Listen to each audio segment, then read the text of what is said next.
Hello everyone, I am Monica Taneja. Welcome to Let's Talk, Let's Learn.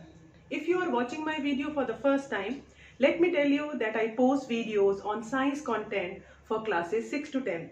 Activities, strategies, important information, important links related to the studies of all subjects and moreover field excursions too. And आज के video में हम बात करेंगे कि final exams की तैयारी 2 महीनों में कैसे पूरी करें डिफरेंट सब्जेक्ट्स की. So stay tuned.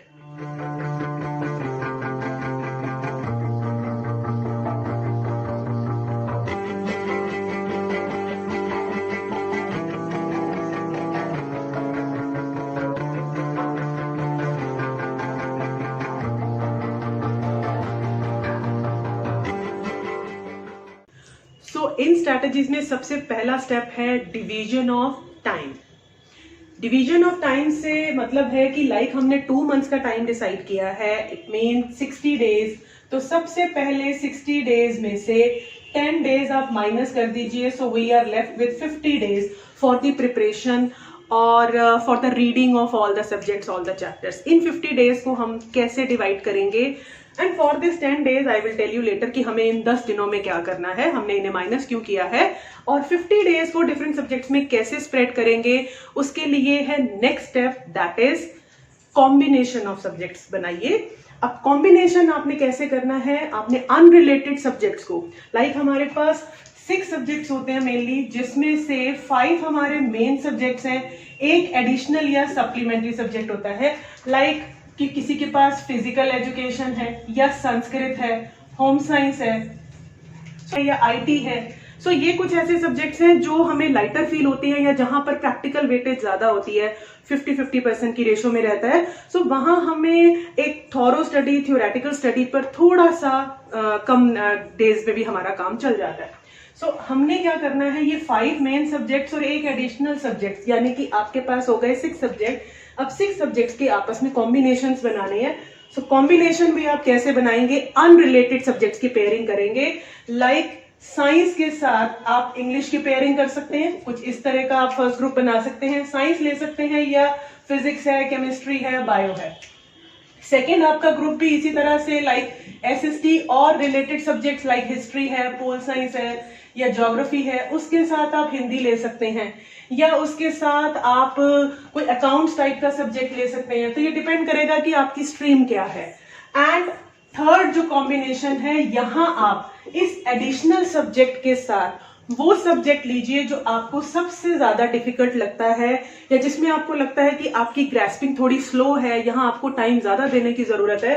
तो जैसे मैथ्स है, क्लास 10 तक बच्चों को मैथ्स काफी डिफिकल्ट लगता है. तो वो मैथ्स के साथ संस्कृत या फिजिकल एजुकेशन या होम साइंस, आईटी, कुछ इस तरह का कॉम्बिनेशन वो बना सकते हैं. अब हमारे पास आ गए 3 पेयर्स, 3 कॉम्बिनेशन है हमारे पास. अब इन 3 पेयर्स को इन 50 डेज में डिवाइड करना है. इन 50 डेज में हमें इन तीनों कॉम्बिनेशंस यानी 6 सब्जेक्ट्स की जो सारी प्रिपरेशन है वो कंप्लीट करनी है. सो 50 divided by 3, so it comes out to be 16.6. So you can say कि एक पेयर को 16 डेज मिल गए.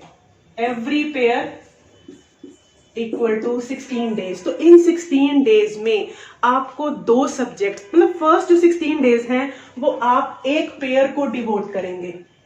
फाइन.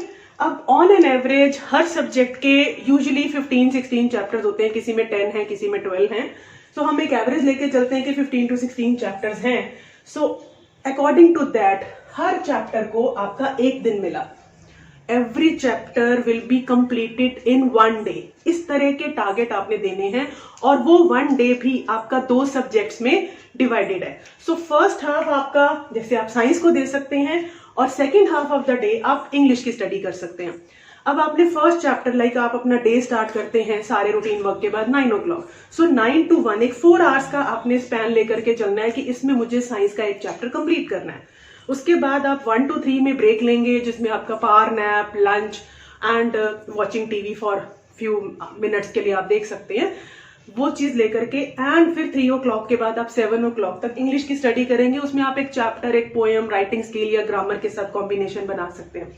सो आप अपने आप को इस तरह से छोटे छोटे टारगेट दीजिए and need not to worry कि अगर कभी कोई चैप्टर 4 आवर्स में कंप्लीट नहीं होता तो वो नेक्स्ट डे पर शिफ्ट हो सकता है, बिकॉज कई चैप्टर डिफिकल्ट होते हैं और कई चैप्टर बहुत इजी होते हैं जो विद इन 1 और 2 आवर आपके कंप्लीट हो जाएंगे। सो वहां आप कंपनसेट कर सकते हैं।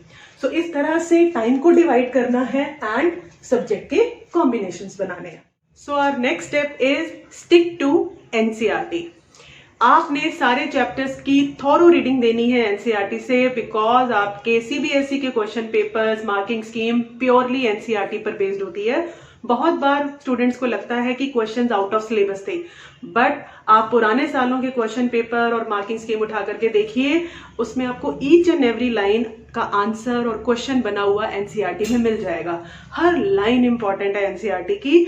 और अगर आपको एनसीईआरटी थोड़ी सी डिफिकल्ट टू कॉम्प्रीहेंड लगती है या प्रेजेंटेबल नहीं लगती, बिकॉज उसमें सब चीज एक कॉन्टिन्यूटी में है, कहीं कैप्शंस या एक अलग से सिग्रीगेट नहीं किया हुआ टॉपिक्स को, सो आप सपोर्ट मटेरियल्स को रेफर कर सकते हैं जो दिल्ली गवर्नमेंट द्वारा प्रोवाइड किए जाते हैं, और उनके लिंक भी उनकी साइट पर अवेलेबल हैं। मैं अपने वीडियो के डिस्क्रिप्शन बॉक्स में एक वीडियो का लिंक भेजूंगी जिसमें गाइड किया गया है कि आप उन सपोर्ट मटेरियल्स की सॉफ्ट कॉपी तक कैसे पहुंच सकते हैं।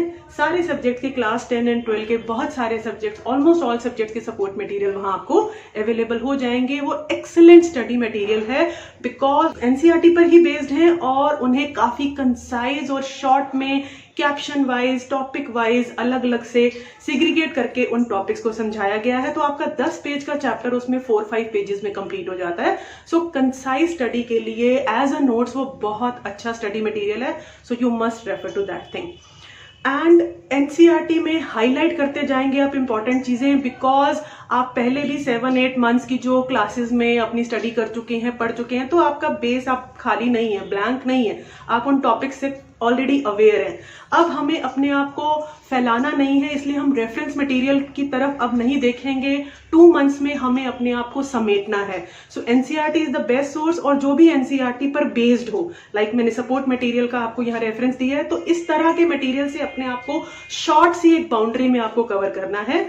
सो एनसीईआरटी में इंपॉर्टेंट चीजें या सपोर्ट मटेरियल में आप इंपॉर्टेंट, उसमें भी जो आपको इंपॉर्टेंट लगता है वो हाईलाइट करते जाइए, बिकॉज अपने हाथ से जब आप वहां पर हाईलाइट करेंगे या लिखेंगे, कुछ साथ में छोटे छोटे पॉइंट्स लिखेंगे, सो वो आपकी लर्निंग को बेटर बनाएगा और हमारी मेमोरी स्ट्रेंथन होगी, लर्निंग और रिटेंटिव हो जाएगी अगर हम अब नेक्स्ट स्टेप फॉलो करेंगे, and that is make concise notes.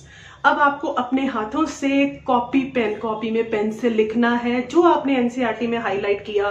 कोई भी टर्म, कोई भी कंसेप्ट, कोई डेफिनेशन, कोई साइंटिस्ट का नेम, कोई थ्योरी, कोई ईयर, कोई प्रोग्राम का नेम, एंड मोर ओवर जैसे हमारे साइंस सब्जेक्ट में बहुत सारी चीजों के एक्रोनिम्स होते हैं, शॉर्ट फॉर्म्स होती हैं, तो उस तरह की चीजें आपने अपनी एक नोटबुक बना करके हर सब्जेक्ट की उसमें लिखते जाना है। एंड माइंडेड कि जो आपके नोट्स हैं वो 1 वर्ड या 1 लाइन से ज्यादा नहीं होने चाहिए। Like I give you 1 example. Suppose हमारे साइंस में एक टॉपिक आता है रिएक्टिविटी सीरीज, जो बहुत इंपॉर्टेंट है, बहुत सारे क्वेश्चन उसी पर बेस्ड आते हैं। सो रिएक्टिविटी सीरीज का है प्रोफेसर ऑफ साइंस मैजेंटल। इस तरह से हम एक्रोनिम के थ्रू उस रिएक्टिविटी सीरीज को बड़ी इजीली लर्न करके रख सकते हैं। और है जैसे कि डैम्स बनाने के क्या डिसएडवांटेजेस हैं, तो कौन सी प्रॉब्लम्स अराइज होती है, तो हमें उनके सिर्फ नेम लिखने हैं, like social problem, ecological problem and financial burden.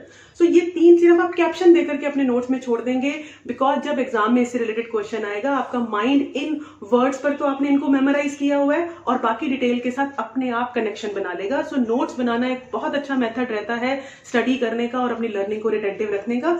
So notes जरूर बनाएंगे, और अब कॉपी पेन में जब अपने हाथ से आप लिखते हैं तो वो चीज और भी रिटेंटिव हो जाती है। Now we move on to the next step, and that is maintain your pace. ऐसा इसलिए है क्योंकि हर बच्चे की स्पीड अलग होती है। कोई थोड़ा स्लो किसी चीज को लर्न कर पाता है और कोई बहुत जल्दी कर लेता है। तो आपने अपनी पेस को डिस्टर्ब नहीं करना है और उस पर मतलब बहुत अपने आप स्ट्रेस नहीं लेना है कि हाँ मुझे 4 घंटे में ही अपने चैप्टर को कंप्लीट करना है, 9 to 1 का जैसे अलॉटेड टाइम है तो मुझे करना ही है। कोई बात नहीं, आपकी जैसी पेस है आपको मेन ध्यान देना है कंसंट्रेशन पे, कि जितना भी कंटेंट आप कर रहे हैं वो आपको अच्छे से हो, उस पर आप फोकस्ड रहें। सेकेंडली, अगर हमारा टाइम लिमिट वो खत्म भी हो जाता है एंड हमें पता है कि जो second half of the day है वो हमने नेक्स्ट चैप्टर को, नेक्स्ट सब्जेक्ट को डिवोट करना है, सो कोई बात नहीं, नेक्स्ट सब्जेक्ट पे मूव हो जाइए। जब नेक्स्ट डे आएगा तो आप उस सब्जेक्ट को, उस चैप्टर को, पहले वाले को कंटिन्यू कर लें। एंड जो हमने अपने बूस्टर डेज रखे हुए हैं 60 डेज में से, सो हम अपने चीज़ों को, अपने जो टॉपिक्स हैं उनको वहाँ भी एक्सटेंड कर सकते हैं। वो बूस्टर डेज हैं, वही हमारे लिए, वहीं पर हमारा जो स्टडी का जो डेज है वो एक्सटेंड हो जाएंगे और कॉम्पनसेट हो जाएंगे। So need not to worry. And और दूसरी बात यह है कि हर बच्चे की सिटिंग का भी ड्यूरेशन अलग होता है। कोई 30 मिनट्स की सिटिंग दे सकता है, कोई 1 आवर की दे सकता है, कोई 2 आवर भी एक लॉन्ग सिटिंग में बैठ सकता है कंसंट्रेटेड होकर के। सो अपनी उस स्पैन को मत डिस्टर्ब करिए। 30 मिनट्स की है तो 30 मिनट्स के बाद 5 मिनट्स का ब्रेक ले लो, 1 आवर की है तो 1 आवर के बाद 5-7 मिनट्स का ब्रेक ले लो। तो शॉर्ट ब्रेक्स अपने आप को देते रहो। उन 4 घंटे, मैं 4 घंटे का एक एग्जाम्पल लेकर के चल रही हूँ। सो आप कर पाएंगे हर चैप्टर को। और सेकेंडली, एक चीज जो बहुत ध्यान रखनी है कि इन ब्रेक्स में आपने अपने आप को डाइवर्ट नहीं करना है। तो आप ब्रेक्स में क्या करेंगे? आप ब्रेक्स में करेंगे लॉन्ग ब्रीथ्स की प्रैक्टिस, मेडिटेट करने की कोशिश करेंगे, या थोड़ा सा अपनी बॉडी को स्ट्रेच करेंगे, जैसे हम नेक की या शोल्डर्स की थोड़ी सी एक्सरसाइज कर सकते हैं, सो दैट कि हमें रिलैक्स फील हो, हमारी बॉडी और माइंड थोड़ा खुले। हम छत पर जा सकते हैं, बैल्कनी में जा सकते हैं, एक राउंड ले लिया।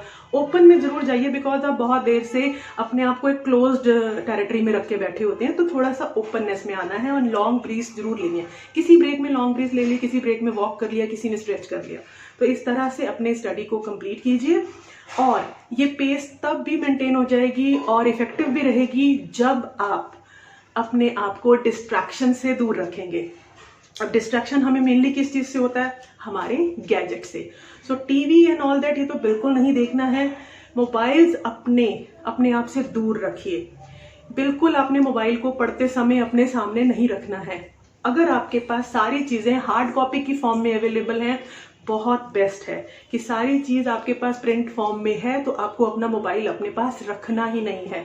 But in case you need something कि डिजिटली कोई चीज एक्सेस करनी है, या आपके पास पीडीएफ की फॉर्म में है, सॉफ्ट कॉपी है और आपको उसे पढ़ना है, तो आप इन दैट सिचुएशन अपना मोबाइल अपने साथ रखें। और वहां भी कोशिश करें कि अगर किसी और पर्सन का मोबाइल आप रख सके तो।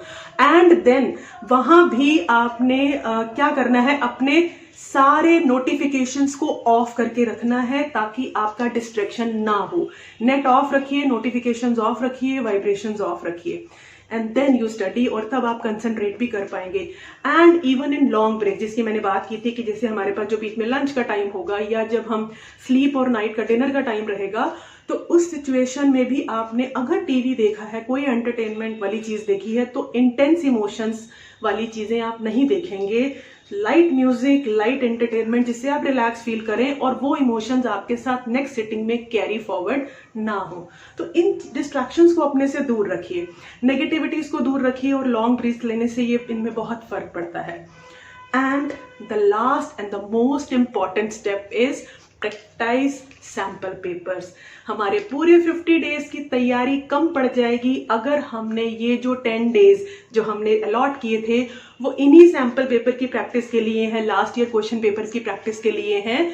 ये सबसे ज्यादा इंपॉर्टेंट है, बिकॉज बहुत बार हमें सारी चीजों के आंसर पता होते हैं, बिकॉज हमने बहुत अच्छे से पूरी बुक की स्टडी की है, बट हम क्वेश्चन को अंडरस्टैंड नहीं कर पाते। क्वेश्चन आपके सीबीएसई में अब ये पैटर्न ही फॉलो होता है कि अंडरस्टैंडिंग और एप्लीकेशन बेस्ड क्वेश्चन ज्यादा आते हैं बजाय कि direct knowledge based and factual knowledge के।